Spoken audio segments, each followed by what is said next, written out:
राधे राधे, प्रणाम। हम पूनम अपने यूट्यूब चैनल पूनम सरिता संगीत में आप सबके तहे दिल से स्वागत करते ही आज बहुत सुंदर सोहर गीत लेके आए। आज हमने नंदलाल के भय 24 घंटा ज़्यादा हो यही दुनिया में अवतार लिए हुए।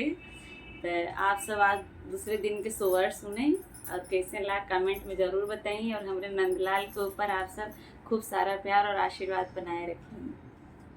धन धन भाग ललनवा तुली हला जनमवा हो, ललना उतरल हमरे अंगनवा गगनवा के चनवा हो, ललना उतरल हमरे अंगनवा गगनवा के चनवा हो।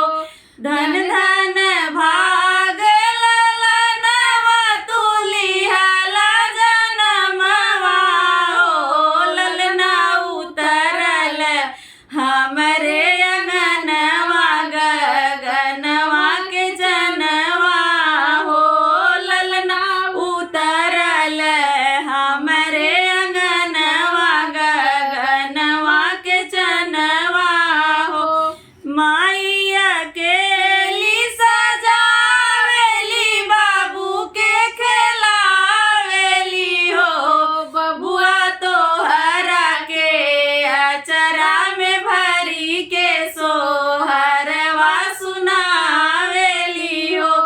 बबुआ तो हरा के अचरा में भरी के सोहरवा सुनावेली हो।